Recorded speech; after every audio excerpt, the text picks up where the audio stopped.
In this game of life, we're the players who never quit. With every failure and setback, we just gotta persist. We're the creators, the innovators, ready to ignite. Our energy's electric. We won't go down without a fight.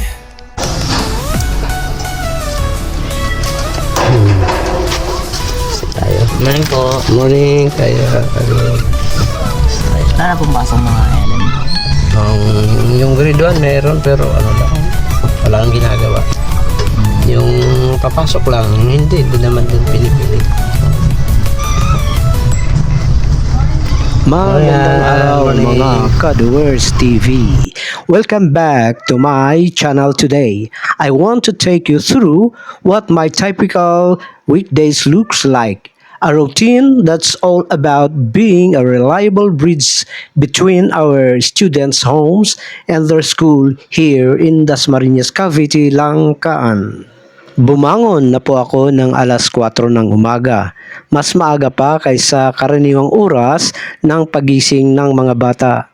Una kong ginawa ay ang pag-check ng aking sasakyan. Mga alas 5, nagsimula na ako mag-ikot para sa paghahatid. Sinusunod ko ang tiyak na ruta na binuo para hindi maantala ang mga bata. Bawat tahanan ay may takdang oras ng pagdating ko at sinusubukan kong dumating ng eksakto. Alam ko namang hinihintay na ako ng mga magulang at mga bata para makapunta sa eskwelahan ng maaga at handa na. Kapag nakita ko na ang mga bata, lagi akong nagbibigay ng mainit na bati. Minsan pa nga ay kinausap ko sila tungkol sa kanilang mga aralin. O tinatanong ko kung may baon na silang masarap. Mahalaga rin na tiyakin kong lahat sila ay maayos na nakasakay, naka-seatbelt at ligtas bago umandar ang sasakyan.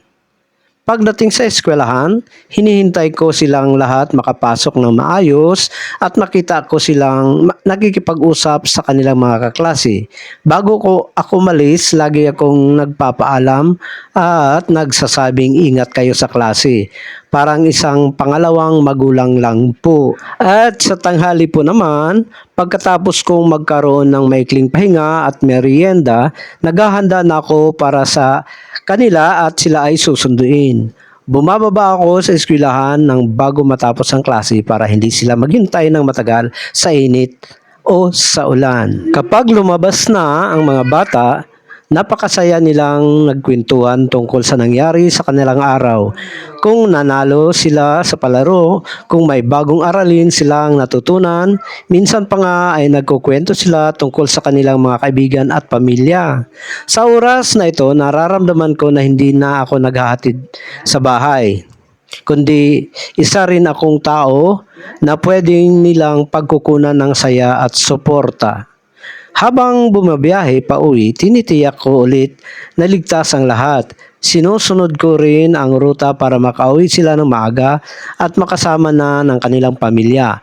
Bawat tahanan na nadadaanan ko, nakikita ko ang ngiti ng mga magulang habang hinihintay ang kanilang mga anak.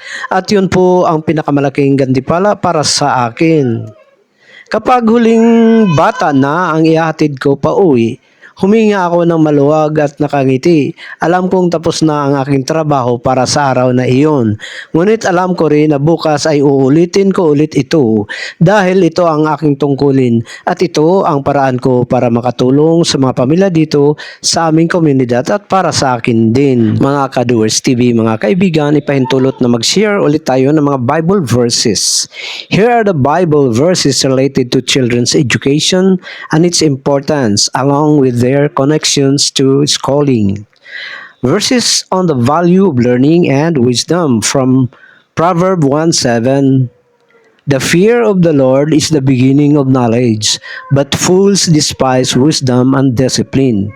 This emphasizes that true learning starts with reverence for God, and education should nurture both knowledge and moral discipline.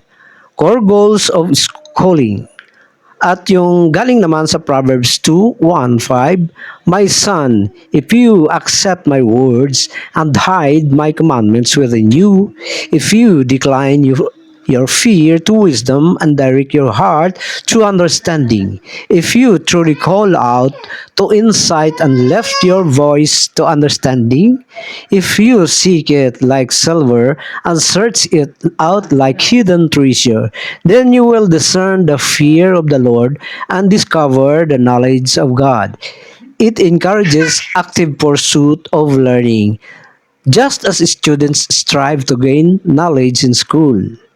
At galing naman sa Daniel 1:17.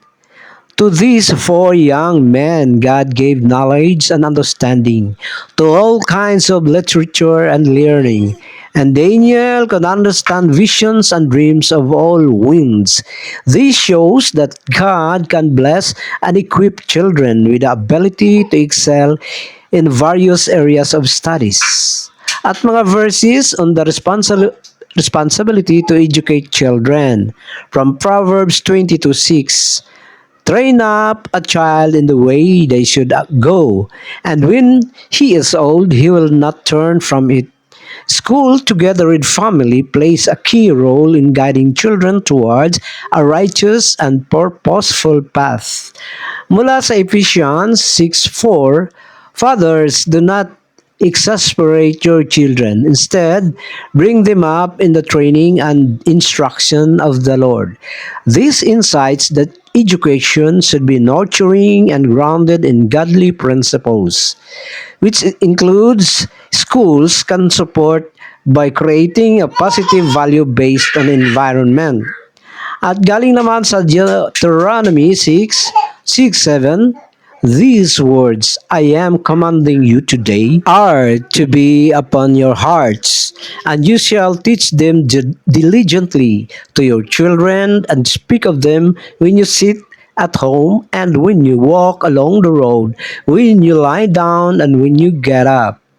While focused on parental responsibility, this also underscores that learning should extend beyond the home. School is an important space to reinforce and expand on teachings.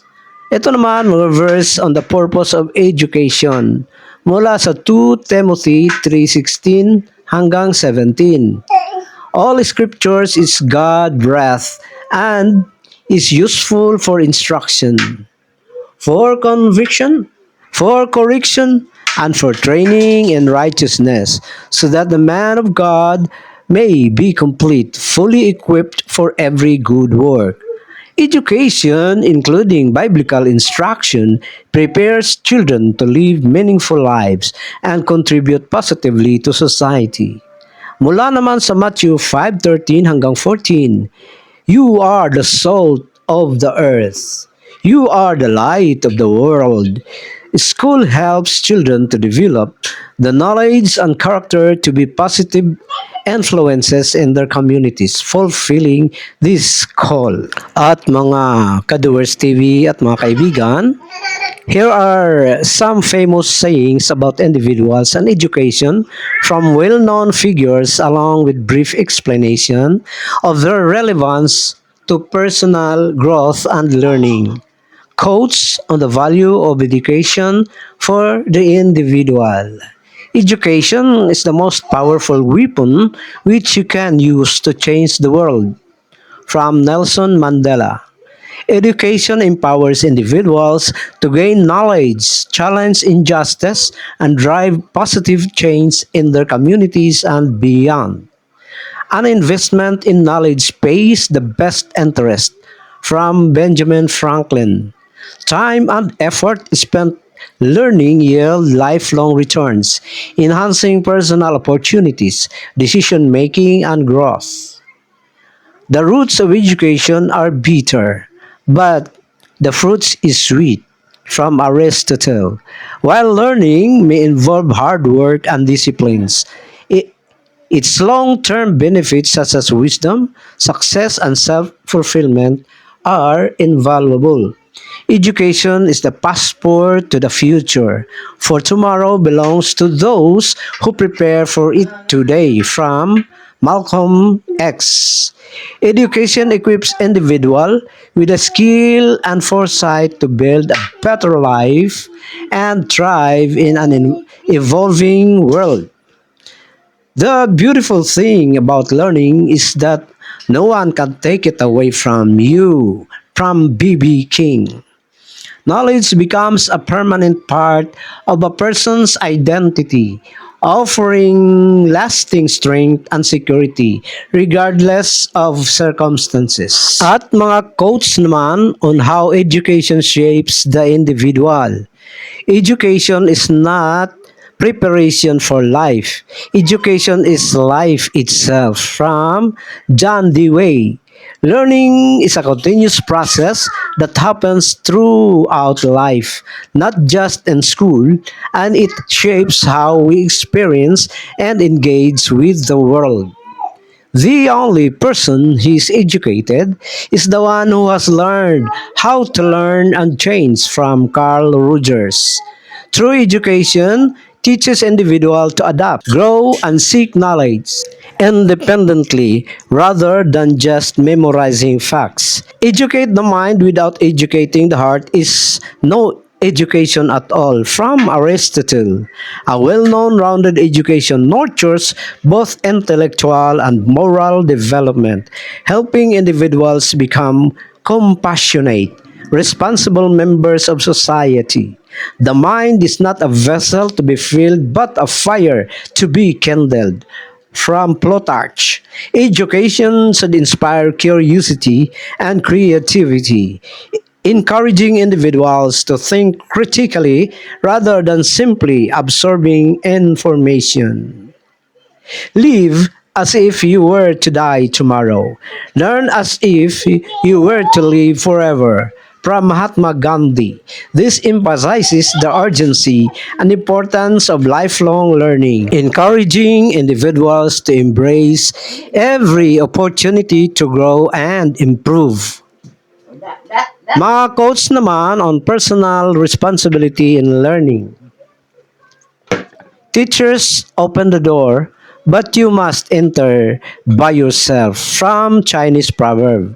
While guidance is essential, individuals must take active responsibility for their own learning to truly benefit. If you are not willing to learn, no one can help you. If you are determined to learn, no one can stop you. From Chinese proverb. A person's attitude and commitment are the most important factors in their educational journey. Develop a passion for learning. If you do, you will never cease to grow. From Anthony J. D'Angelo. Cultivating curiosity and enthusiasm for learning ensures continuous personal and professional development. Mga Kadoors TV, mga kaibigan, tayo ay galing na po sa eskwelahan at ang ating direksyon ay papunta na sa mga tahanan. Tayo ay uuwi na dahil naihatid na natin ang karamihan sa mga kabataan na ating sinerbisyuhan. Nandito na tayo banda sa may lugar na tinatawag na Parang. Dito, ang mga bata minsan ay ginaganap nila ang kanilang mga palaro, mga pag-iinsayo, at iba pang mga school activities. Etong tinatahak natin na kalsada ay ang Langkaan Road na sakop ng Langkaan 1. Madadaanan natin ang iilang mga subdivision katulad ng West Beverly Hills Subdivision, at ang Cedarwood Subdivision, at ang tinatawag na Village Park Subdivision na magkabilaan sa kalsada may matatagpuan na Village Subdivision. At madadaanan din natin ang mga tindahan na kung baga dito ay isang talipapa kung saan pwede kang bumili, mabibili na ang mga pangangailangan pang araw-araw katulad ng mga pagkain, no? Mga panimpla at iba pang importanteng mga bagay sa ating pang-araw-araw na pangangailangan. Madadaanan din ang Woodtown Residences at ang pinaka uwian natin ay ang Westwood Highlands Subdivision. Kapag ipagpatuloy natin ang ating paglalakbay hanggang doon sa may kanto, sasapitin na natin ang Governor's Drive. Isa na itong malaking kalsada na nagdudugtong sa mas malaki pang kalsada na tinatawag na Aguinaldo Highway, kung saan ito naman ay magdudugtong papunta sa Kamaynilaan at sa kabilang direksyon naman magdudugtong or maghahatid sa atin kung tayo ay magta-travel papuntang Tagaytay. Mga Kadoers TV, mga kaibigan, ang araw-araw nating tinatahak na distansya mula sa tahanan or sa Westwood Highlands Subdivision papunta sa Langkaan Elementary School ay humigit kumulang 2 kilometro at pabalik naman 2 kilometro ulit. At ito ay aking inuulit ng 6 na beses. At sa makatuwid, ang binabiyahe ko araw-araw sa pagsiservisyo sa mga kabataan ay 6 na beses na 4 na kilometro. Sa makatuwid, ito ay nagtototal ng 24 na kilometro. Oo naman, talagang nakakapag-isip talaga kapag napapansin mo kung gaano kabilis dumadaan ang panahon. Mula nung simula nung magserbisyo matapos ng pandemya, kung saan si George Miguel ay isang maliit pang estudyante sa kindergarten na siguradong abala sa pag-aaral ng mga titik, bilang at mga simpleng gawain sa paaralan. Hanggang ngayon na siya ay makukumpleto na ang kanyang 3 baitang sa buwang ito. Sa mga nakaraang taon, siguradong maraming mga sandali ang dumaan mula sa kanyang unang araw sa kindergarten na maaring mayroon pang pagluha o kaba, hanggang sa pagiging mas independyente niya ngayon bilang isang estudyante ng grade 3 na kayang gumawa na ng sariling takdang aralin, makikipaglaro ng mas aktibo sa mga kaibigan, at maunawaan pa ang mga komplikadong aralin. Minsan pa nga ay parang kahapon lang natin nakikita silang maliliit at nangangailangan ng maraming tulong, tapos bigla na lang silang lumaki at nagiging mas matalino at mas responsableng mga bata. Ang bilis ng takbo ng panahon ay talagang hindi mapipigilan. Ngunit sa bawat hakbang na ginagawa ng mga bata tulad ni George Miguel, nakikita natin kung gaano sila kabilis umunlad at lumago. At iyon naman ang pinakamagandang bahagi ng pagmamasid sa kanilang paglaki. Ay talagang napakabilis ng takbo ng panahon. Lalo na kapag nakikita mo kung gaano kalaki at gaano karaming tagumpay ang nakamit ng mga bata. Nung simula nung magtrabaho matapos ang pandemya, hindi pa nga nakapag-daycare si Nathan. Malamang ay nasa bahay pa lamang siya noon. Natututo pa sa pamamagitan ng paglalaro, natutunan ang mga simpleng gawain araw-araw, hinuhubog ang mga batang kasanayan tulad ng pagsasalita ng buong pangungusap o pagkikilala ng mga hugis at kulay. Maaring nagsisimula pa lamang siyang makasama ang ilang mga bata sa mga pagtitipon o mga laruan kasama ang ibang pamilya. Ngayon, nakalipas lamang ang ilang taon, makukumpleto na rin niya ang kanyang grade 1 ngayong buwan.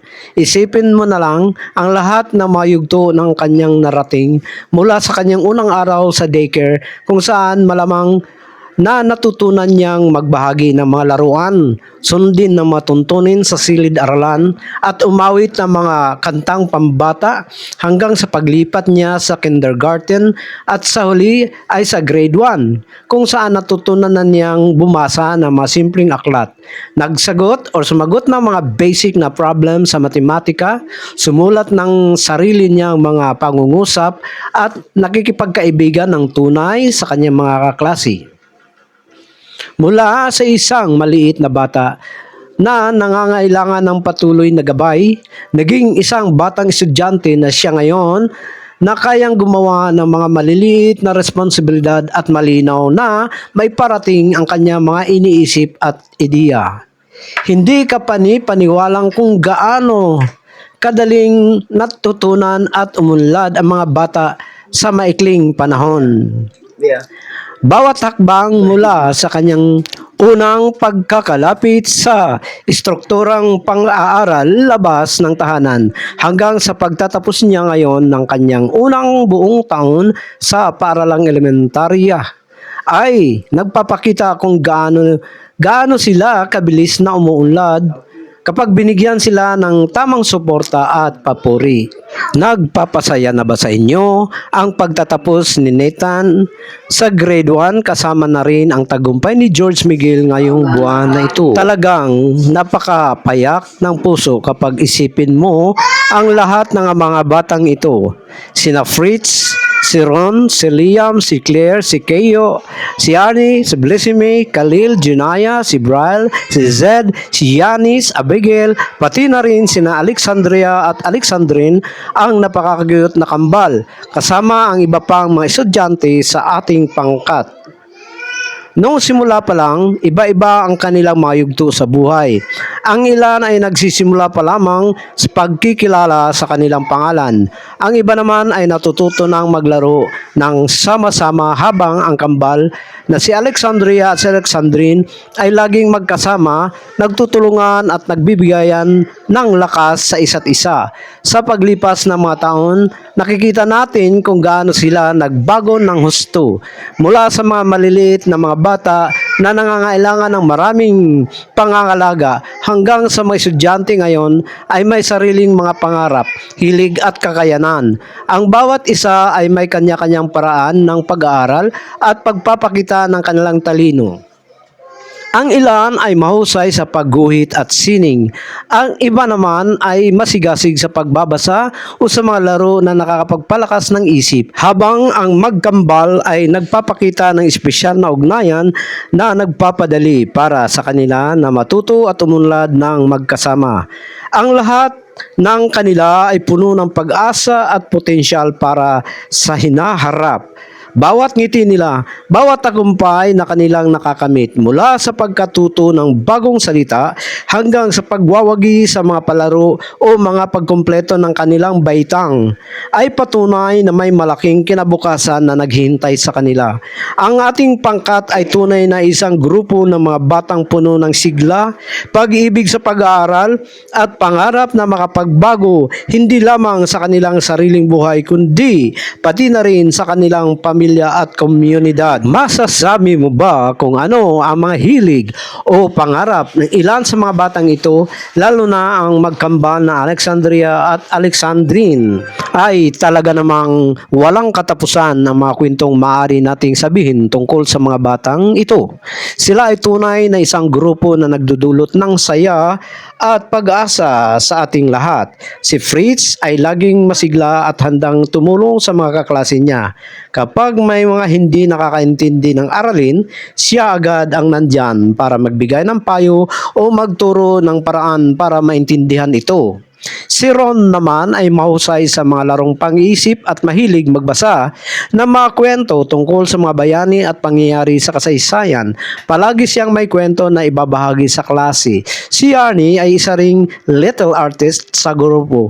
Mahilig siyang gumuhit ng mga larawan ng kanyang pamilya, kaibigan at mga pangarap niyang makita balang araw. Samantalang si Blessime ay mahusay sa pag-awit at pagsayaw. Tuwing may programa sa paralan, siya ang laging aktibo bumubuo at nagpapasaya sa lahat ng kanyang mga performance. Si Khalil ay mahilig sa mga hayop at laging nagtatanong tungkol sa kalikasan. Minsan pa nga ay nagdala siya ng larawan ng kanyang alagang pusa para ipakita sa lahat at ikwento ang mga kwento nito. Si Jinaya naman ay pinakamabait na bata na alam mong laging handang ibahagi ang kanyang mga gamit at pagkain sa mga kaklase niya na nangangailangan. Si Bryle ay mahusay sa matematika. Kahit ang mga problema na parabang mahirap ay madaling nalulutas niya at laging handang tumulong sa mga kaklase na nahirapan sa asignaturang iyon. Si Sed ay mahilig sa mga laruan na may kinalaman sa teknolohiya at palagi siyang nag-iisip ng mga paraan para mapabuti ang mga bagay-bagay sa paligid niya. Si Janice ay ang ating nagmamasid na bata, laging nakakapansin sa mga maliliit na detalye at mahilig magtanong para mas manawaan pa ang mundo na kanyang ginagalawan. Si Abigail naman ay mahusay sa pagsusulat ng matula at kwento. Minsan pa nga ay sumulat siya ng kwentong tungkol sa aming grupo na talagang napakaganda. At siyempre, ang mga kambal na si Alexandria at Alexandrine, bagaman magkapareho ang mukha, iba-iba ang kanilang hilig. Si Alexandria ay mahilig sa musika at natuto ng maglaro ng gitara. Samantalang si Alexandrine ay mas interesado sa agham at mahilig maggawa ng mga simpleng eksperimento. Lagi silang magkasama at nagtutulungan. Kapag may isa na nahihirapan, agad na sinusuportahan ng isa pa. Minsan pa nga ay sabay silang sumagot sa tanong ng guro at nagtatawanan pa sila kapag pareho silang tama. Ang iba pang mga estudyante sa ating pangkat ay kakaiba rin. May mga mahilig sa palaro, may mga mahilig sa pagbabasa, at may mga mahilig sa paggawa ng mga proyekto. Lahat sila ay may mga kanya-kanyang kagandahang loob at talino. Nagpapayaman sa ating grupo. Bawat isa sa kanila ay patunay na ang mga bata ngayon ay puno ng lakas, talino at pusong handang gumawa ng mabuting bagay sa ating mundo. Talaga namang napakabuti ng puso at puno ng pag-asa ang mga batang ito. Sila ang kinabukasan ng bayan at sa kanilang mga ngiti at sipag, alam nating magiging maganda ang hinaharap. Salamat mga Kaduwers TV, mga nanonood sa atin nagtiyaga. Hanggang sa muli, maraming salamat po. Bye-bye!